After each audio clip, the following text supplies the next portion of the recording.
Welcome to Melanoma Insights for Professionals, brought to you by Melanoma Institute Australia. I'm Professor Georgina Long, medical oncologist and medical director at Melanoma Institute Australia. Welcome back to our special Vodcast series, Redefining Immunotherapy, Lessons from Melanoma. This is Episode 4, where we focus on melanoma treatment strategy. What we've learnt from monotherapy versus combination approaches, how we think about duration of treatment, and key considerations around rechallenge after progression and retreatment following toxicity. If you haven't listened already, I'd encourage you to go back and listen to our earlier episodes where we discuss how immunotherapy works, optimizing treatment decisions in clinical practice, and recognizing immunotherapy toxicity early. Joining me in the studio today are my medical oncology colleagues from Melanoma Institute Australia, Professor Alex Menzies and Associate Professor Matteo Carlino. We also have Associate Professor Ines de Silva dialing in from Portugal. So thanks again, all of you sitting here and having this lovely fireside chat without the fireside. We're now going to talk about our melanoma treatment strategy from our expertise over the combined 50 years. You know, how do we treat and what do we treat with? I just want to let everyone know, go to Episode 2, where we talk about clinical markers and biomarkers, because in that episode we discuss what goes into the decision between PD-1 monotherapy and doublet therapy. What we want to talk about now, though, is once we've selected our therapy, what's the duration of treatment? Can you re-challenge a patient if they progress? So we need to talk about the nuances of that. And can you retreat after toxicity? So Ines, I'm going to open with you. And talk about whatever you've liked of those topics I mentioned, whether it's rechallenge or duration or rechallenge after tox, or rechallenge after tox, rechallenge after progression. What are your thoughts on this sort of expert immunotherapy management and treatment? Thanks, Georgina. No, so those are very important topics, okay? And I just want to refresh our memory on one thing. This is immunotherapy. This is not chemotherapy. So meaning we are teaching the immune system, right? So keeping that in mind, we don't have to be too aggressive. So we have to see, do we really need to rechallenge? So that's my main point. Okay, and let's say I'm going to pick the teaching. the you just one. mentioned teaching the immune system. Please go to Episode 1 on how these drugs work. So back to you, Ines. Yep. Yeah. So, for example, so if we have a patient that had a toxicity, then my first question is, do we really need to go back to treatment? I think that's the first question. Clinically, do we need, right? And then if we decide, okay, clinically, we really have the patient had progression and that's the best option, then of course depends on the toxicity the patient had. And normally, I'm happy to rechallenge, but of course there are some nuances. What kind of toxicity the patient had? And the grade, right? And one thing that is important is we are considering different types of immune checkpoints, right? The toxicities that are linked or more common with ipilimumab, they are different than the one that happened with anti-PD-1 monotherapy. So, for example, if a patient had a bad pneumonitis, I'll be quite resistant to rechallenge with anti-PD-1 because we know it's more linked to that, right? But if the patient, for example, had hepatitis or colitis, and I really need to rechallenge again, because I want to reinforce this because it's very important to understand that need, okay? So for example, I'll be more comfortable to go back to anti-PD-1 monotherapy because we know that hepatitis and colitis, they are mainly driven by ipilimumab. Having said that, we know that, and we always had that cases, bad colitis and bad hepatitis with anti-PD-1 monotherapy. So it's very important to understand the nuances of our patient. Okay, I just want. Can I give you a scenario to help you draw out what you're thinking? So, back to our patient that we discussed in Episode 3, the 42-year-old V600E, liver and bone mets. He's got Ipi-Nivo. You've given him one dose, and then he had a slight hepatitis grade 1, so you delayed a week. It did stop come work. down. Yes. It did come down. You gave him a second dose. He was fine. And then he started to develop diarrhea. And it got really bad that you actually had to give him a dose of infliximab. Then you do the scan. Maybe you should have done it earlier, but then you do the scan. Exactly. And he's progressed. What do you do in that situation? How long after starting? So, and then make it 6 Sorry? weeks. Let's say 6 weeks in. 6 weeks Sorry, after I missed starting, that he's part. progressing. Sorry. all right, 6 weeks. Well, that's, And then I'm going to yeah. change this So scenario up, but just this first that's one. okay. That's okay. And the patient is off any immunosuppression. Is that right? He got the diarrhea 6 weeks after. You gave him immunosuppression. You did a scan. It showed progression. And so now you're not knowing what to do with the patient. They got full dose of Ipi-Nivo. Yeah. And then now you're Yeah. weaning them. You're weaning them off. Yeah. So It was what I very normally responsive do, to steroids. yeah. Okay, so what I normally do in those cases is I try to wean off the steroids as soon and as rapidly as possible. But again, always trying to be safe. When I say safe is before I wean the steroids, I always check with the patient, are you okay? When he drops the dose, checking. If he goes back, try to go back on a steroid. So But what we would try you to be very do? safe on that. We discussed I would all of that restart. in our Yes, I'll toxicity. start- So what do you? I'll It's start- more the I'll- principle I'll- of the I'll- drugs. decision. Make the Yes, decision, I would Ness. restart with I would restart with nivolumab for the beginning. I know that might be controversial. I would start with PD-1 alone and see how the patient goes, and then I'll recheck in terms of response. Okay, If so needed, now I'm going I'll to give. add. I'm going to argue. Yeah. Sorry to cut you off, Anish. There, you've got a young No, guy. that's He's okay. had 2 doses of Ipi-Nivo and first scan shows progression. This is bad. Yep. This is bad. I reckon it's I don't bad. think more of our standard AOs is the Okay, answer. now I'm going to change it up. Now you've done an early scan and he responded beautifully, and you've given him give Inflixi. more. You're weaning off. Now what do you do?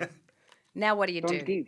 Don't give any more. Just What would you watch. two do? Look, so so first of all, in the first situation, I think really what Okay, you're doing progressed. is this guy a real progressor, and if he's BRAF mutant, if you don't think there's a window, you may have to switch now. Yep. Right? And it To depends BRAF how neg. much, yes, Yep. how much progression, is he got brain mets that are about to cause a problem, etc. Yep. But if you feel I don't have a big window, he's either a pseudo-progressor or he's in trouble, and he's much more likely to be in trouble. So you mean primary resistance? Yes, like correct. But you know, and if he's BRAF wild type, you have less options up your sleeve. that? Yep.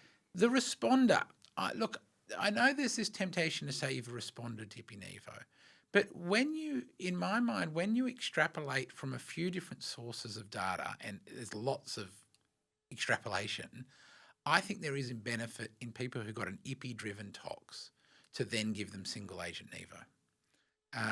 And so Where's the data for that? so I think I'm going to give you 3 things. So 067 mandated stopping. Yep. Right?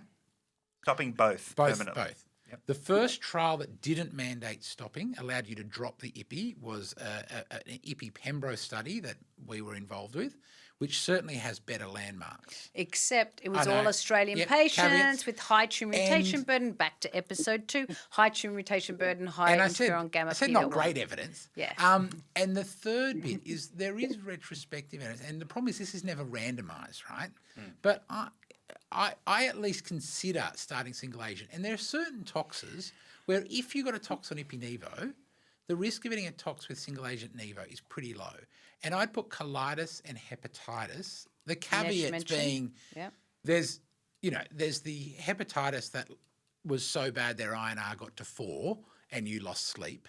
And there's the hepatitis, which was essentially transaminases in the thousands, but the bilirubin and INR stayed normal. They are not the Or same in the beast. hundreds. Yeah. Yeah. So Yeah. I think there can't be a black and white plan, but I've certainly had colitis I've never had given any single agent Nivo to, and I've certainly had colitis I've given single agent to. It's an interesting topic. What do you think of that, I Alex? thi- and then I- I'll weigh in yeah, because look, I have some opinions I think it's too. hard. I think and there's obviously some data. There's a bit of what the patient wants to do, and often they want to keep going, right? We just talked about that in episode I know, 3. but We've got to so change their mindset. We do. Yeah. For me, I think it's how bad the disease was at the beginning, and what is their response. And I think this is where PET can be really Agreed. helpful. So Yes. metabolic response is often faster than CT. And if you've had a PET CMR, I'm really happy to stop at that point. Okay. Almost at any time point. If you get to a PET CMR, we stop. So for me, just on that second case, the first case where they progress straight through, this is bad disease, and I'm sort of saying Hail Marys. I'm just trying to find clinical trials before I go down the BRAF MEC. Like, it's horrible. The second, but he may have a benefit if you've given a lot of steroids. Maybe you're not catching a response. And I was going to I think say that's the point that I low wanted to dose. highlight. Yeah, I wouldn't go Nevo alone. Depending on the severity, I might go low dose Ipi-Nevo because he's BRAF mutant. If he's already having a crap time after 2 doses of full, I don't know that PD-1's going to turn the disease around necessarily. But I want to move to the second one because I think that's the most important case. What's the most common thing? And it's the most common. So the patient's had a response. We're 2 doses in. They've just had the diarrhea. We're treating the diarrhea. Everything's looking great. Let's say the PET's a CMR. Even if it's not, I would hang 10, wait, and do another one and see where we're heading, if it's going to be a CMR. And also, if I pull the trigger on the maintenance Nevo, I cannot give more Ipi-Nevo.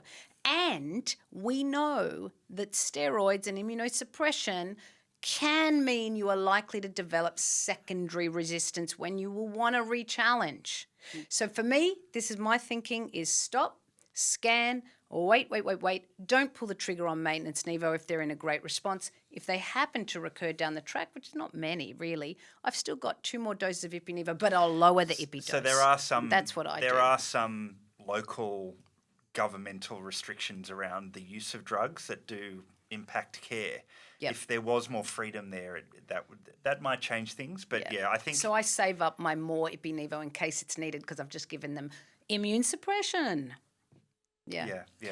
So what about the case? I'm going to give another case. So that was really about response. Georgina, can we just jump to the duration question? Yeah, let's do that. So I don't know how people describe it, but I use this spiel, which is essentially say when we first got these drugs, we gave it forever. Mm-hmm. And that was on the assumption that it would stop working because every other cancer drug we had stopped working. Chemo head. So we gave it forever or until it got toxic. We then started giving it for 2 years. And depending on how I say, well, 2 years is a lot of time. And then this friend of mine did this study that showed that if your PET scan looks excellent, not good, but excellent at 1 year, I'm very confident stopping you at 1 year. What's the rate of progression after a CMR on the PET scan at 1 year? Oh, it's like 5%, something like that. That's very low. And then I say the other bit of information we have. And who was the friend that published that paper? You were, I was referring to you, but Alex was the senior author. I think Alex was the senior author. I can't remember. Senior and Aaron Tan and Ben Kong were the first 2 authors, I think. Memory's better than me. But and the third thing I bring in, just back to our tox discussion from the last session, if I stop for a tox, that's okay, and I put that point in. Stopping for tox means you can still be cured even with 1 dose because I want to get it out of their head that you have to keep on getting the drug because different people respond. And interestingly, I've got one. So what do you do if they're doing brilliantly? And they're doing great. They're just on PD-1 monotherapy. There might be 75 lung mets and they had a bit of a, I don't know, some autoimmune that you just wanted to. When they didn't flare, they're doing great. What would you do? A bit of psoriasis, let's say. I'd do the PET at a year and stop at a year. The 1 year is my default. You don't go 2 years at all in anyone? Would I discuss it? But no, they've got to have a CMR. Okay, they've got to have a CMR. Yeah. And the other group I'm a little bit nervous and I go a little longer on. And interesting, this often fits with the patient's personality, their mindset. If I'd given someone single agent anti-PD-1, either adjuvantly or in the advanced setting, and then I've had to treat them with Ipi-Nevo, those patients are a little bit, they feel like they've won the lotto is not the right word, but sort of got out of jail. They are much more conservative and therefore they're the patients who are saying to me, actually, when I put it to them, they're often going, well, look, this drug involves me coming every 3 or 6 weeks. Right? I'm not getting tox at this point. It takes me less time to get this drug than it does to get a haircut. I'd rather go to 2 years, thanks. But I tell you what, isn't that a weird scenario where you've got people that fail single agent PD-1, respond to the combo, but we think you got to keep going with the PD-1 they were resistant to, Too, and yeah, that works. I don't- It's I'm weird, not- isn't yeah, it? I don't- It's I'm weird. commenting about the psychology, Yeah, no, not agree. the biology. Yeah, but if we there had may the- be some biology to that. We don't know. But if we had a better Well, there was discussion. Ganesh. some biology. Okay, I'm just going to say, no, if we no, have but a I good just want- discussion okay, yeah, at the yeah. beginning about how immunotherapy works, you usually don't have to do it. And that's where we've changed in the last few years. We're better at those conversations. But back to you, Anesh. What's the No, data I have on no, I have- Ipi-Nivo after I'll PD-1? add that. Yes, so there are several studies, large retrospective studies and prospective studies showing that Ipi-Nivo it's better than ipilimumab alone Yep. after failing PD-1. And that group is about a third, so 35%. So that's one point. And so there's a biology there that we don't really But understand. then the maintenance, Combination Ines, is the better. maintenance That, I agree after with that. you. No, I'm with you. That doesn't make any Yeah. sense, but probably there's some biology behind. But Yeah. I have a question, in fact, to ask the three of you. So I agree with what you have been saying. I agree. I also stop early if we have the CMR. That all makes sense to me. But question, do you have any subgroup of patients where you treat for longer? And who are those patients? Yes. That need Partial longer term. metabolic responders and young And you ever go patients beyond who 2 are years? tolerating for 2 years. Yes. My other one, Ines, so the only ones I really do that with are the responders that then get oligoprogression, that then I treat with radiotherapy or surgery, I reset the clock. and I reset the clock another 2 years for them. Exactly. Which is, to be honest, what they're going to want to do as Two well. other groups I've got. Yes. One is a guy that I've known since I was a trainee. That's how long he dates back. That means we'd know him. No, correct. You would know. And he had ipilimumab as an adjuvant treatment. Oh, yeah. That's how long he dates Wow. back. Anyway, he has had multiple lines of therapy. Most recently, Ipi-Nivo responded, and then 6 months after stopping the 2 years of Nivo, progressed, and I've put him back on Nivo, and he and I have joked about treating until one of us retires, right? I've got a bunch that is not now, a he's joke. older than me, No. but I've got a bunch exactly very similar. I can name them. Yep. There's about 10 or 11 of them, and they are what I call, and I teach our fellows, they're my forever patients.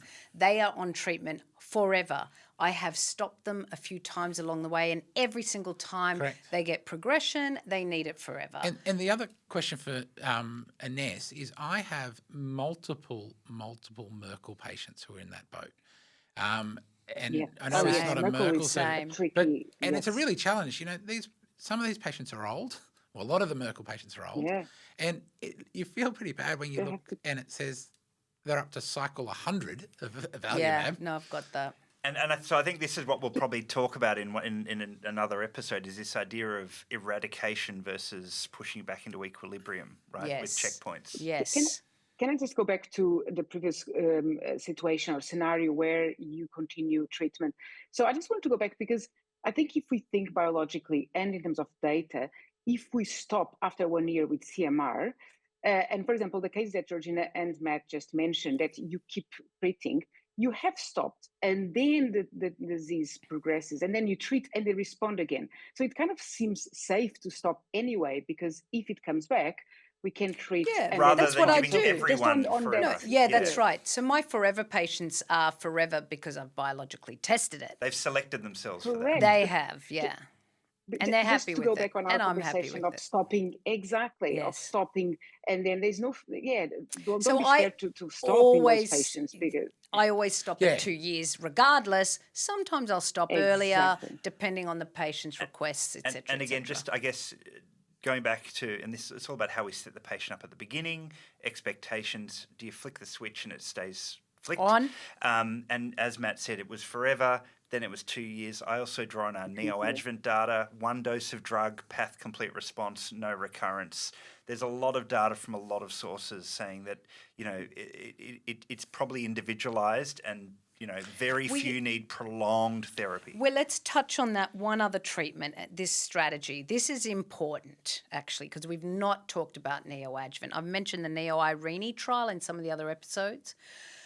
Where are we treating patients now?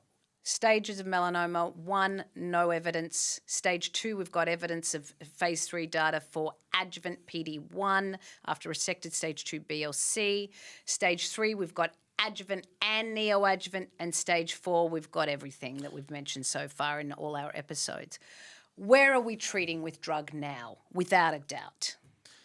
Yeah, so I think, look, it's interesting. So, and we'll come back to stage 2 in a second. I've got a question for all three of you in a second. But really, we're reducing the adjuvant treatment and we're doing neoadjuvant. And the term I use, I hate, our EMR wants you to select the word palliative, but I use the term definitive immunotherapy. To differentiate between neoadjuvant, really, and adjuvant. So I have 3 settings: definitive, adjuvant, neoadjuvant, and the one that's reducing the most is the adjuvant setting. And I guess the question to everyone is, when's the last stage 2 patient you treated? Not the macroscopic neoadjuvant stage 2, that's neoadjuvant. That was a trial, but it's also neoadjuvant. Yeah. When is the last adjuvant stage 2 you've treated? Only on clinical trials these days. It's a rare patient. And even then... I think I've done 1 in the last 6 months, maybe. Yeah. So even then in the clinical trial setting, if we looked, we've had access to stage 2 treatment on a number of clinical trials, probably like 4 or 5 from memory, and a short period we had an access program. Over that time period, my use went down. Same. So my recruitment on the first stage 2 trial was much better than the last. I think for stage 2, the very people that would be motivated and wanting it are the people that would follow up and have checkups and scans, and the fact that we still yet have no survival data for the higher risk setting of stage 3 of treat now versus later. For me, I'm very disinterested in treating in the dark, exposing to toxicity, having no idea if drugs working or not. I think it's an old paradigm. Philosophy. Yep. And I agree, that idea of speaking to our patients and saying, they go, how do we know if it works? And I say, we don't. We only know when it fails. That's adjuvant. You only know when it fails, and that's when it comes back. And that's a rock on their shoulders, really, that they have to carry. Whereas neoadjuvant is powerful. Not only is it better from phase 3 Nadina trial, it is better, and from the SWOG phase 2 randomized trial, but it's information for the patient. It is such a patient-centered treatment. Whether you don't respond well to neoadjuvant, at least that's information and knowledge is power for the patient. We can change up the adjuvant. The other big, really important adjuvant paradigm, and this is important for people who treat other cancers. So Alex treats breast cancer, I treat colorectal cancer. Unfortunately for colorectal cancer, cancer patient gets adjuvant chemotherapy and then recurs. He or she invariably has incurable disease. Yes, the odd person will have 1 liver met and be resected, but essentially recurrence after adjuvant for the vast, vast majority of patients, recurrence after early stage disease. To advanced stage is typically means you've got incurable disease now. But that's so because of that, generally the adjuvant clinical trials have shown an overall survival benefit. But in melanoma, there is no overall survival benefit that we can see. I doubt there will be one. Correct. There will be in the neoadjuvant, I predict, but I doubt there will be one in adjuvant because we can treat later and still cure, which is your point. So the ability to salvage either in the neoadjuvant setting or in the advanced setting, and the key is not salvage to cure. Salvage to cure. Yeah, not salvage to palliation. Yep. So that's the big difference for me. That's an important point. We're not like, ER, PR-positive cancer, and a trainee et cetera, may lose that. If a trainee is in clinic with me, particularly, my clinic or Alex's clinic, where I may see an adjuvant melanoma and the next patient I see is an adjuvant colorectal, all in the same morning. They're different. And the difference is huge. Yes. Okay, so take-home points. If we put that together, we're increasingly limiting our treatment to neoadjuvant and advanced stage, using a lot less adjuvant, particularly in stage 2, but even in stage 3, because we can capture them if they recur locally or in advanced, and we still can cure. So that's the big take home in terms of the treatment timing. In terms of duration, it's getting less and less. There are a handful of patients that need it to 2 years, and there's another smaller handful that might need it forever, but you'd biologically test whether they recur every time you stop.